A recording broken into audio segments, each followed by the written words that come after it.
ಅನಾಮಿಕ ದೂರುದಾರನ ಹೇಳಿಕೆಯ ಆಧಾರದ ಮೇಲೆ ಇವತ್ತು 5ನೇ ದಿನದ ಕಾರ್ಯಾಚರಣೆ. ಮೊದಲ ದಿನ SIT ಈತನನ್ನು ಕರ್ಕೊಂಡು ಬಂದು ಬೆಳಗ್ಗೆಯಿಂದ ಸಂಜೆ ತನಕ ಬರೀ ಜಾಗಗಳನ್ನು ಮಾರ್ಕ್ ಮಾಡಿಸ್ತು. 1 2 3 ಅಂತ 13 ಜಾಗಗಳನ್ನು ಈತ ತೋರಿಸಿದ್ದಾನೆ. ಇಲ್ಲೇ ನಾನು ಹೆಣ ಹೂತಿದ್ದೀನಿ ಅಂತ. ನಾನು ಡೇವನ್ನೇ ಹೇಳಿದೆ, ನಮ್ಮ ರಿಪೋರ್ಟರು ಅಲ್ಲಿ ಇದ್ದಂಥ ರಿಪೋರ್ಟರ್ಗಳ ಗಾಬರಿ ಆಗಿಬಿಟ್ಟಿದ್ದಾರೆ ಅದನ್ನು ನೋಡಿ. ಅಂದರೆ ಆತ ಎಷ್ಟು ಅಕ್ಯುರೇಟಾಗಿ ಹೋಗಿ ಜಾಗ ತೋರಿಸ್ತಾನೆ ಅಂದರೆ, ನಾನು ಸುಮ್ಮನೆ ಒಂದು ಕಂಪ್ಯಾರಿಸನ್ ಕೊಟ್ಟೆ. ನಮ್ಮ ಕಡೆ ಜಲ ತೋರಿಸ್ತಾರೆ ಬೋರ್ವೆಲ್ ಹಾಕ್ಸೋವಾಗ, ಕೈಯಲ್ಲಿ ತೆಂಗಿನಕಾಯಿ ಹಿಡ್ಕೊಂಡು ಬೇವಿನ ಕಡ್ಡಿ ಹಿಡ್ಕೊಂಡು ಜಲ ನೋಡ್ತಾರೆ. ಅವ್ರು ಹಂಗೆ ಕರೆಕ್ಟಾಗಿ ತೋರಿಸ್ತಾರೆ, ಮೊಳೆ ಹೊಡೆದಂಗೆ ತೋರಿಸ್ತಾರೆ, ಇಲ್ಲೇ ಬೋರ್ವೆಲ್ ಹಾಕ್ಸಿ ಅಂತ. ಹಾಗೆ ಇಲ್ಲೇ ಹೋಗಿದ್ರೆ ಹೆಣ ಸಿಗುತ್ತೆ ಅನ್ನುವ ರೀತಿಯಲ್ಲಿ ಆತ 13 ಜಾಗಗಳನ್ನು ತೋರಿಸಿದ್ದ. ಮೊದಲನೇ ದಿನ ಜಾಗ ಗುರುತಿಸಿದ್ದಾಯಿತು. ಮಾರನೇ ದಿವಸದಿಂದ ಅಗೆಯುವಿಕೆ ಶುರುವಾಯಿತು.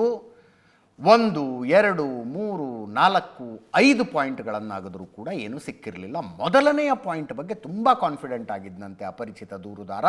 ಅಲ್ಲಿ ಶವ ಸಿಗದೆ ಹೋದಾಗ ಈ ಕಡೆ ಇನ್ನೊಂದು ಸ್ವಲ್ಪ ಆಗಿರಿ, ಆ ಕಡೆ ಇನ್ನೊಂದು ಸ್ವಲ್ಪ ಆಗಿರಿ ಅಂತ 15 ಅಡಿ ಅಗಲ 8 ಅಡಿ ಆಳದ ತನಕ ಗುಂಡಿ ತೆಗೆಸಲಾಯಿತು. ಏನೂ ಸಿಕ್ಕಿರಲಿಲ್ಲ. ನೆನ್ನೆ ಸಮಾಧಾನಕರ ಸುದ್ದಿ ಬಂತು ಆತನಿಗೆ. 1 ಅಸ್ಥಿ ಪಂಜರದ ಕುರುಹುಗಳ ಸಿಕ್ಕು, ಮೂಳೆಗಳ ಸಿಕ್ಕು. ನೆನ್ನೆ 6ನೆಯ ಪಾಯಿಂಟ್ನಲ್ಲಿ ಅಸ್ಥಿಪಂಜರ ಸಿಕ್ತು, ಮೂಳೆಗಳು ಸಿಕ್ಕು ಅಂದರೆ ಇಲ್ಲಿ ಪ್ರಾಸೆಸ್ಗಳು ತುಂಬ ಆಗುತ್ತೆ. ಆದ್ದರಿಂದ ನೆನ್ನೆ ಅದನ್ನು ಬಿಟ್ಟು ಇನ್ನೇನು ಮಾಡೋಕ್ಕಾಗಲಿಲ್ಲ. ನೆನ್ನೆ ಇಡೀ ದಿನ ಅದೇ ಆಯಿತು. ಆಮೇಲೆ ಬಂದ ಸುದ್ದಿ ಒಟ್ಟು 25 ಮೂಳೆಗಳು ಸಿಕ್ಕಿದ್ದಾವೆ ಅಂತ. ನೆನ್ನೆ 12 ಅಂತಿತ್ತು, 25 ಮೂಳೆಗಳು ಸಿಕ್ಕಿದ್ದಾವೆ. ಅವುಗಳನ್ನೆಲ್ಲ ಪ್ರೊಸೀಜರ್ ಪ್ರಕಾರ ಫೋರೆನ್ಸಿಕ್ ಸೈನ್ಸ್ ಲ್ಯಾಬೊರೇಟರಿ ಕಳಿಸಿದ್ದಾರೆ. ಇವತ್ತು ಬೆಳಗ್ಗೆಯಿಂದ 7ನೆಯ ಗುಂಡಿಯ ಅಗಿಯುವಿಕೆ ಶುರುವಾಯಿತು. 11ವರೆಗೆ SIT ತಂಡ ಈತನನ್ನು ಕರ್ಕೊಂಡು ಬಂತು. 12 ಗಂಟೆಗೆ 7ನೆಯ ಗುಂಡಿಯಲ್ಲಿ ಉತ್ಖನನದ ಕೆಲಸ ಶುರುವಾಯಿತು. 12:15 ವೇಳೆಗೆ 2.5 ಅಡಿ ತೆಗೆದಿದ್ರು ಏನೂ ಸಿಗಲಿಲ್ಲ. ಅನಾಮಿಕ ವ್ಯಕ್ತಿ ಹೇಳ್ದ ಇನ್ನೊಂದು ಸ್ವಲ್ಪ ಅಗಿಬೇಕು ಅಂತ. 4 ಅಡಿಯ ತನಕ ತೆಗೆದ್ರು 12:15ಗೆ. 1 ಗಂಟೆ 10 ನಿಮಿಷಕ್ಕೆ ಅಲ್ಲಿ ಹಿಟಾಚಿ ತರಿಸಲಾಯಿತು. ಹಿಟಾಚಿಯಿಂದ ಮತ್ತೆ 3 ಅಡಿ ಗುಂಡಿ ತೆಗೆಸಿದ್ರು. 1 ಗಂಟೆ 10 ನಿಮಿಷಕ್ಕೆ ಸುದ್ದಿ ಬಂತು, ಸೈಟ್ ನಂಬರ್ 7ನಲ್ಲಿ ಏನೂ ಸಿಗಲಿಲ್ಲ ಅಂತ. 7ನೆಯ ಪಾಯಿಂಟ್ನಲ್ಲಿ ಏನೂ ಸಿಗಲಿಲ್ಲ ಅಂತ. 1 ಗಂಟೆ 38 ನಿಮಿಷಕ್ಕೆ ಖಚಿತ ಆಯಿತು, ಇಲ್ಲೇನು ಇಲ್ಲ ಅನ್ನೋದು ಖಚಿತ ಆಯಿತು. 7ನೇ ಪಾಯಿಂಟ್. 2 ಗಂಟೆ 10 ನಿಮಿಷಕ್ಕೆ 8ನೆಯ ಪಾಯಿಂಟಿಗೆ ಈ ಪರದೆ ಕಟ್ಟಿದ್ರು. ನೆನ್ನೆ 6ನೇ ಪಾಯಿಂಟಿಗೆ ಏನು ಕಟ್ಟಿದ್ರಲ್ಲ ಆ ರೀತಿಯಾದ ಪರದೆಯನ್ನು 8ನೆಯ ಪಾಯಿಂಟಿಗೆ ಕಟ್ಟಿದ್ರು. ಅದನ್ನು ದೂರದಿಂದ ನೋಡ್ತಾ ಇದ್ದ ನಮ್ಮ ರಿಪೋರ್ಟರ್ ಹೇಳಿದ್ರು ಇಲ್ಲಿ ಇನ್ನೊಂದು ಇರಬೇಕು, ಅಸ್ಥಿಪಂಜರ ಇದೆ ಅನ್ಸುತ್ತೆ ಇಲ್ಲಿ, ಆ ಕಾರಣಕ್ಕಾಗಿಯೇ ಪರದೆ ಕಟ್ಟಿದ್ದಾರೆ ಅಂತ. ಅದರ್ವೈಸ್ ಪಾಯಿಂಟ್ ನಂಬರ್ 6ನಲ್ಲಿ ಅಸ್ಥಿಪಂಜರ ಮೂಳೆ ಪತ್ತೆಯಾದ ನಂತರ ಪರದೆ ಕಟ್ಟಿದ್ರು. ಇಲ್ಲಿ ಎಕ್ಸುಮೇಷನ್ ಶುರು ಮಾಡೋದಕ್ಕಿಂತ ಮೊದಲೇ ಕಟ್ಟಿಬಿಟ್ರು. ನಮ್ಮ ರಿಪೋರ್ಟರ್ಗಳು ಅಪ್ಡೇಟ್ ಕೊಟ್ಟಿದ್ದು ಹಾಗಿದ್ರೆ ಖಚಿತ ಇಲ್ಲಿ ಇರಲೇಬೇಕು ಅಂತ. 3 ಗಂಟೆ 5 ನಿಮಿಷಕ್ಕೆ ಹಿಟಾಚಿ ಬಂತು. ಮೇಲಿನ 2 ಅಡಿಯನ್ನು ತೆಗೆಯೋದಕ್ಕೆ ಹಿಟಾಚಿ ಬಳಸ್ತಾ ಇದ್ದಾರೆ, ಅದಕ್ಕಿಂತ ಕೆಳಗೆ ಹಿಟಾಚಿ ಬಳಸ್ತಾ ಇಲ್ಲ ಅಂತೆ. ನನಗೆ ಕನ್ಸರ್ನ್ ಆಗಿದ್ದದು, ಅಕಸ್ಮಾತ್ ಅಲ್ಲಿ ಮೂಳೆಗಳಿದ್ದರೆ ನೀವು ಹಿಟಾಚಿ ಬಳಸಿ ಎರಬಿರಿ ತೆಗೆದ್ರೆ ಆ ಮೂಳೆಗಳು ಪುಡಿ ಪುಡಿ ಆಗೋ ಸಾಧ್ಯತೆ ಇದೆ, ಸಾಕ್ಷ್ಯನಾಶ ಆಗುತ್ತೆ. ಆದ್ದರಿಂದ ಸಾಧ್ಯ ಆದಷ್ಟು ಕೈಯಿಂದ ತೆಗೆಯೋದೇ ಬೆಟರ್ ಅಲ್ವಾ ಅಂತ. ಅದು ನನ್ನ ಅಭಿಪ್ರಾಯ ಅಲ್ಲ, ನನಗೆ ಹಂಗೆ ಅನಿಸಿದ್ದನ್ನು ಹೇಳಿದೆ ನಾನು. ಪೊಲೀಸ್ ಅಧಿಕಾರಿಗಳು FSLನವರು ಕರೆಕ್ಟ್ ನೀವು ಹೇಳೋದು ಅಂತಾರೆ. ನಾನು ಸುಮ್ಮನೆ ಎಕ್ಸಾಂಪಲ್ ಹೇಳಿದೆ. ಹರಪ್ಪ ಮೊಹೆಂಜೋದಾರೋದಲ್ಲಿ ಹೆಂಗೆ ಇತಿಹಾಸ ಕಾಲದ ಕುರುಹುಗಳನ್ನು ನಾವು ನೋಡಿರ್ತೀವಲ್ಲ, ಲೇಯರ್ ಬೈ ಲೇಯರ್ ತೆಗೆದು ಬ್ರಷ್ನಿಂದ ಹೊಡೆದು ಧೂಳು ತೆಗೆದು ಒಂದೊಂದೇ ಪೀಸ್ ಹೆಂಗೆ ಎತ್ಕೋತಾರಲ್ಲ, ಅಷ್ಟು ಸೂಕ್ಷ್ಮವಾಗಿ ಆಗಬೇಕಾಗಿರುವ ಕೆಲಸ ಇದು. ಹಿಟಾಚಿ ಓಡಾಡಿಸಿ ಹೆಂಗೆ ಬೇಕಂಗೆ ತೆಗೆದುಬಿಟ್ರೆ ಸಾಕ್ಷ್ಯನಾಶ ಆಗಬಹುದು. ಆತ ಆರೋಪ ಮಾಡಿದ್ದಾನೆ, ಏನು ಹದಿಹರೆಯದ ಹುಡುಗಿಯರ ಶವಗಳನ್ನು ಹೂತಿದ್ದೇನೆ, ಅತ್ಯಾಚಾರಗೊಂಡ ಸ್ಥಿತಿಯಲ್ಲಿದ್ವು, ಸ್ಕೂಲ್ ಬ್ಯಾಗ್ ಸಮೇತ ಹೂತಿದ್ದೀನಿ ಒಂದು ಶವವನ್ನಂತೂ ಅಂತ. ಈಗ ಅದು ಹುಡುಗಿಯರ ಶವ ಆಗಿದ್ದರೆ ಏನು ಇಯರ್ ರಿಂಗ್ ಸಿಗ್ಬೋದಪ್ಪ, ಮೂಗುತಿ ಸಿಗ್ಬೋದು, ಮದುವೆಯಾದ ಹೆಣ್ಣು ಮಗಳಾಗಿದ್ದರೆ ಕಾಲುಂಗರ ಸಿಗಬಹುದು, ಮೈ ಮೇಲೆ ಏನೋ ಒಂದು ಒಡವೆ ಇತ್ತು, ಏನೋ ಒಂದು ಸಿಗ್ಬೋದಲ್ಲ, ಒಡವೆ ಗಿಡವೆ ಉಳಿಸಿರೋದಿಲ್ಲ, ಏನಾರು ಒಂದು ಸಿಗ್ಬೋದಲ್ಲ. ಆದ್ದರಿಂದ ಭಾಳ ಎಚ್ಚರಿಕೆಯಿಂದ ತೆಗಿಬೇಕು ಅನ್ನೋದು ನಿರೀಕ್ಷೆ. ನಾವೆಲ್ಲ ಸತ್ಯಕ್ಕಾಗಿ ಕಾಯ್ತಾ ಇರುವಂಥವರ ನಿರೀಕ್ಷೆ ಅದು. ಆಮೇಲೆ ಕನ್ಫರ್ಮ್ ಆಯ್ತು ನನಗಿಲ್ಲ, ಮೇಲಿನ ಏನು ಎಲೆ ಪಲೆ ಬಿದ್ದಿರುತ್ತಲ್ಲ ಅದನ್ನಷ್ಟೇ ತೆಗೆಯೋದಕ್ಕೆ ಕ್ಲಿಯರ್ ಮಾಡೋದಕ್ಕೆ ಹಿಟಾಚಿ ಬಳಸ್ತಾ ಇದ್ದಾರೆ. ಅದಾದಮೇಲೆ ಮತ್ತೆ ಮ್ಯಾನ್ಯುವಲಿ ಅಗೆಯಲಾಗ್ತಾ ಇದೆ ಅಂತ. 8ನೇ ಪಾಯಿಂಟ್ನಲ್ಲಿ 3 ಗಂಟೆ 5 ನಿಮಿಷಕ್ಕೆ ಶುರುವಾಯಿತು. 4 ಗಂಟೆ 15 ನಿಮಿಷದ ವೇಳೆಗೆ 5 ಅಡಿ ತೆಗೆದಿದ್ರು, ಅಲ್ಲೂ ಕೂಡ ಏನು ಸಿಗಲಿಲ್ಲ. 5:15 ಅಷ್ಟೊತ್ತಿಗೆ ಉತ್ಖನನದ ಕಾರ್ಯವನ್ನು ಮುಗಿಸಿ ಹೊರಟು. ನಾಳೆ ಪಾಯಿಂಟ್ ನಂಬರ್ 9, 9, 10, 11, 12, 13 ಇನ್ನೂ 5 ಪಾಯಿಂಟ್ಗಳಿದ್ದಾವೆ ಹುಡುಕಬೇಕಾದಂಥದ್ದು. ಇನ್ನೂ 5 ಪಾಯಿಂಟು ನಾಳೆಯಿಂದ ಅದು ಶುರುವಾಗ್ತವೆ. ಅವುಗಳ ಅಗಿಯುವಿಕೆ ಶುರುವಾಗುತ್ತೆ. ನಾನು ಇಲ್ಲಿವರೆಗೂ 8 ಪಾಯಿಂಟ್ಗಳ ಪೈಕಿ 1 ಪಾಯಿಂಟ್ನಲ್ಲಿ 1 ಅಸ್ಥಿಪಂಜರ ಸಿಕ್ಕಿದೆ. ನಾಳೆ 8ನೇ ಪಾಯಿಂಟ್ನಲ್ಲೇ ಸಿಕ್ಬಿಡ್ಬೋದು, 9ನೇ ಪಾಯಿಂಟ್ನಲ್ಲೇ ಸಿಕ್ಬಿಡ್ಬೋದು. ಉಳಿದ ಅಷ್ಟು ಪಾಯಿಂಟ್ಗಳಲ್ಲಿ ಸಿಗ್ಬೋದು, ಒಂದರಲ್ಲೂ ಸಿಗಲಿಕ್ಕಿಲ್ಲ.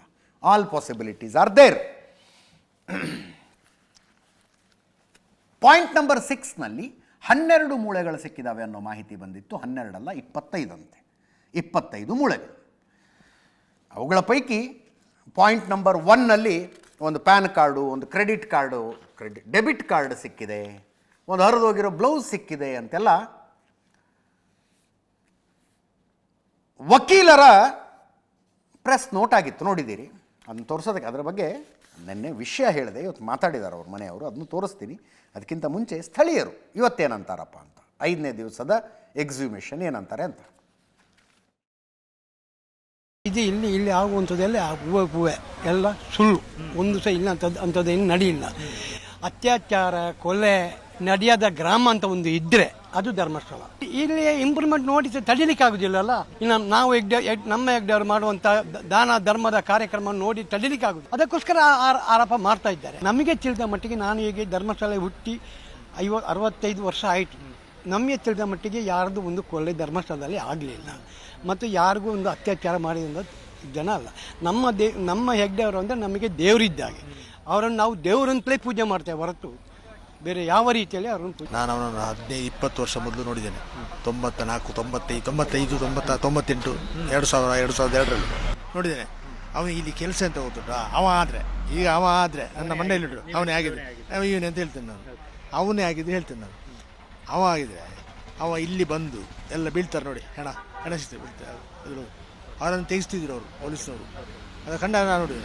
ತೆಗಿವಾಗ ಒಳಗೆ ಹೋಗಿ ಬರೋದು ಉಂಟು ಸರ್ ಅಂತ ಹೇಳ್ತಾರೆ. ತೆಗಿಲಿಕ್ಕೆ ಆಗೋದು, ಬಲ್ಲೆ ಬಾಡಿ ನೋಡಿ ತೆಗಿತೇನೆ ಸರ್, ಬೇಗ ಹೋಗ್ತೇನೆ, ಆಗೋದಿಲ್ಲ, ಅಲ್ಲಿ ಬಲ್ಲೆ ಎಲ್ಲ ಉಂಟು ಅಂತ ಹೇಳಿದ್ರು. ಈಗ ಒಳಗೆ ಹೋಗಿ ಎಂತ ಮಾಡಿದೆ ಅಂತ ಯಾರಿಗೆ ಗೊತ್ತು. ಅವನಿಗೆ ಇದೆಲ್ಲ ಅಭ್ಯಾಸ ಉಂಟು. ಇದು ಉಂಗುರ ಉಂಟಲ್ಲ, ಉಂಗುರ ಚೈನು ಉಂಟಲ್ಲ, ಅಷ್ಟು ಮಾಡಿ ಇದು ಸುಮ್ಮನೆ ಬೇಕಂತ ಮಾಡ್ತಾರದು. ಆದರೆ ಏನು ಮಾಡೋದಕ್ಕಾಗಿಲ್ಲ. SIT ತನಿಖೆ ಮಾಡ್ತಾರೆ, ಒಳ್ಳೇದೇ ಮಾಡಲಿ. ಸತ್ಯಕ್ಕೆ ಜಯ ಸಿಕ್ಕುತ್ತದೆ. ಸ್ಥಳೀಯರು ಹೇಳ್ತಾರೆ ಏನಿಲ್ಲ ಅಂತ, ನೀವೀಗ ಹೊರಗಿಂದ ಬಂದವರು ಅದನ್ನೇ ಹೇಳ್ತೀರಾ ಹೇಗೆ? ಏನಿಲ್ಲ ಸರ್, ಇದು ಸತ್ಯಗೆ ಯಾವತ್ತೂ ಜಯ ಸಿಗ್ತದೆ. ಏನಿಲ್ಲ ಇದ್ರ ಬಗ್ಗೆ. ಸುಮ್ಮನೆ ಒಂದು ಇದ್ರ ಮಾಡೋದಕ್ಕೆ ಇದು ಮಾಡ್ತಾರೆ. ದೇವರ ಒಂದು ಧರ್ಮ ಹೆಸರನ್ನು ಕೆಡ್ಸೋಕ್ಕೆ ಮಾಡ್ತಾ ಇರೋದು ಇವರೆಲ್ಲ, ಇನ್ನೇನಿಲ್ಲ. ನಿಮ್ಗೆ ಹಾಗೆ ಅನ್ನಿಸ್ಲಿಕ್ಕೆ ಕಾರಣ ಏನು? ಇಲ್ಲ ಸರ್, ಸತ್ಯ ಇದೆ, ಇಲ್ಲಿ ಸತ್ಯ ಇರೋದಕ್ಕೆ ಹೇಳ್ತಾ ಇದ್ದೀನಿ. ಸುಮ್ಮನೆ ಇವಾಗ ದೇವಸ್ಥಾನದ ಬಗ್ಗೆ ಕೆಟ್ಟ ಮಾತಾಡಬೇಕು, ಏನೋ ಮಾಡಬೇಕು, ಆ ಥರ ಮಾಡ್ತಾ ಇರೋದು ಇವರು. ಅದು ಬಿಟ್ಟು ಇನ್ನೇನಿಲ್ಲ ಸರ್. ಅವರು ಯಾವಾಗಲೂ ಬರ್ತಾ ಇರ್ತೀರ ಧರ್ಮಸ್ಥಳಕ್ಕೆ? ವರ್ಷಕ್ಕೆ 4-5 ಸಾರಿ ಬರ್ತೀವಿ ನಾವು. ಪ್ರತಿ ಸಲ ಬರೋದಕ್ಕೂ ಈ ಸಲ ಬರೋದಕ್ಕೆ ಏನಾದ್ರು ವ್ಯತ್ಯಾಸ ಕಾಣ್ತದೆ ನಿಮಗೆ? ಏನಿಲ್ಲ, ಮಾಮೂಲಿ ಅದೇ. ಇದ್ರ ಸ್ವಲ್ಪ ಬಗ್ಗೆ SIT ಬಗ್ಗೆ ಇದು ನಮಗೆ ಮಾಹಿತಿ. ನಮಗೇನು ಇಲ್ಲ. ನಮ್ಮ ಕ್ಷೇತ್ರ ಪರವಾಗಿ ಸುಳ್ಳಾರೋಪ ಮಾಡ್ತಾ ಇದ್ದಾರೆ. ನಮ್ಮ ಕ್ಷೇತ್ರ ವರ್ಚಸ್ನ ತಗ್ಸೋದ್ರಿಗೆ ಇತರೆ ಅವರು ಸೇರಿಕೊಂಡು. ನಿಮ್ಮದು ಯಾವ ಊರು? ನಮ್ದು ಕೋಲಾರ. ಏನು ಈ ಕ್ಷೇತ್ರದ ವರ್ಚಸ್ನ ಕಮ್ಮಿ ಮಾಡೋದ್ರಿಗೆ ಇದೆಲ್ಲ ಒಳಸಂಚು ಮಾಡ್ತಾ ಇದ್ದಾರೆ. ಇವಾಗ ಅವ್ರದ್ದೇನೋ ಒಂದು ಇರುತ್ತಲ್ಲ, ಅವ್ರದ್ದು ತನಿಖೆ ಮಾಡಲಿ ಬೇರೆ ಕಡೆಯಿಂದ. ಬರೀ ಅವನು ಹೇಳ್ದ ಒಂದು ಕಡೆ ತಗೊಂಡು ಬಂದು ತನಿಖೆ ಮಾಡುವಂಥದ್ದು ಏನೈತೆ ಇಲ್ಲಿ, ಅವ್ರದ್ದು ಮಾಡಲಿ. ನಿಮ್ಮೂರಲ್ಲೆಲ್ಲ ಏನು ಮಾತಾಡ್ತಾರೆ ಇದರ ಬಗ್ಗೆ? ಕೋಲಾರ ಕಡೆ ಎಲ್ಲ ತುಂಬ ಜನ ಭಕ್ತರಿದ್ದೀರಿ ಆ ಭಾಗದಲ್ಲಿ, ಏನು ಹೇಳ್ತಾರೆ ಜನ ಎಲ್ಲ? ಹೆಗ್ಡೆ ಊರು ರೂಪದಲ್ಲೇ ನಾವು ಮಂಜುನಾಥ ಸ್ವಾಮಿನ ನೋಡ್ತೀವಿ ನಾವು, ಅಷ್ಟೇ. ನಾವು ಅದ್ರ ಬಗ್ಗೆ ಯಾರು ಒಂದು ಮಾತು ಕೂಡ ಇದ್ರ ನೆಗೆಟಿವ್ ಇಲ್ಲ ನಮ್ಮ ಕಡೆ. ಅಲ್ಲ, ಮತ್ತೆ ನಿನ್ನೆ ಮೂಳೆ ಎಲ್ಲ ಸಿಕ್ಕಿತ್ತು ಅಂತೇಳಿ ಹೇಳ್ತಾರೆ, ಇದರ ಬಗ್ಗೆ ನಿಮ್ಗೆ ಏನು ಅನಿಸ್ತದೆ? ಮೊದಲು ಅನಾದಿ ಶವಗಳನ್ನ ಅದನ್ನ ತಂದು ಇತ್ ಕಡೆ ಊತಿರ್ತಾರೆ ಅನ್ನೋದು ಎಷ್ಟು ಈ ಅಕ್ಕಪಕ್ಕದಲ್ಲಿ ಹೇಳ್ತಾರೋ ಅದು ಸ್ಪಷ್ಟ ಅನಿಸುತ್ತೆ. ಇವಾಗ ನಮ್ಮ ಕಡೆನೂ ಹಳ್ಳಿ ಕಡೆ ಅನಾದಿ ಶವ ಸತ್ತಿರುತ್ತೆ, ಟೇಸ್ಟ್ನೆಲ್ಲ ಎನ್ಕ್ವೈರಿ ಮಾಡುತ್ತೆ. ಇಲ್ದಿದ್ಮೇಲೆ ಎಲ್ಲೋ ಒಂದು ಕಡೆ ತಗೊಂಡೋಗಿ ಉಳೋದು ಸಹಜ, ಅದು ಅಷ್ಟೇ ಆಗಿರುತ್ತೆ. ನಮ್ಮ ಕ್ಷೇತ್ರನ ವರ್ಚಸ್ಸು ಕಮ್ಮಿ ಮಾಡೋದ್ರಿಗೆ ಇದು ಬಳಸ.